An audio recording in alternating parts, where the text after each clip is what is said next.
I feel I have a good handle on symptomatic control of long COVID, because so many of the long COVID symptoms that we're seeing, as we said, they're analogous to concussion, because I feel like there is a dysautonomia element to what's going on. It's not everything. We're certainly, I can tell you for a fact now, because we're starting to get the research out, but we're seeing signs and symptoms of mitochondrial dysfunction. We're seeing signs and symptoms of autoimmune dysfunction.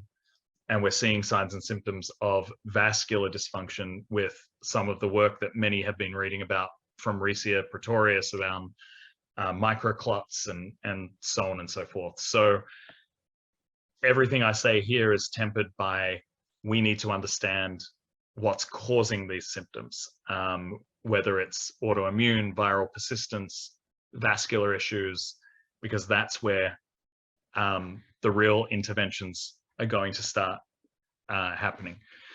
But if it were me, the most effective things that I've seen in the short term are certainly these lifestyle alterations for getting dysautonomia symptoms under control, because regardless of anything else, most of our patients have dysautonomia. So dysautonomia is, once again, like concussion, it's an umbrella term, which really defines dysfunction of the autonomic nervous system. The autonomic nervous system is a part of our nervous system that controls all of these things that are just on the back burner in our bodies under autonomous control, just like an autonomous vehicle where you don't need to think about anything.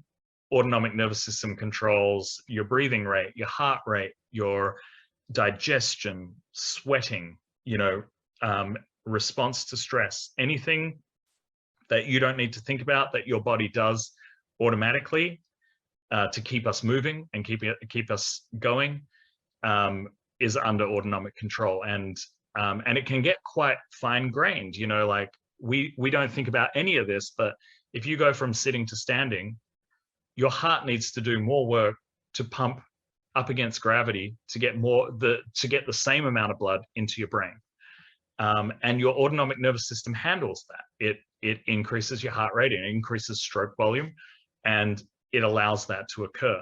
Things like a viral infection or a knock to the head, trauma, can knock this thing out of balance, and that's where you get dysautonomia. We've also had good success with breath work. We've worked with a group called Stasis. They developed a breathwork protocol to improve CO2 tolerance and retention, because what we noticed was that people with long COVID, around 70% of people with long COVID are slightly hypocapnic, meaning they have low levels of carbon dioxide. Usually we think of carbon dioxide as a waste product, and we don't realize that it's actually very important for maintaining metabolic balance in our bodies.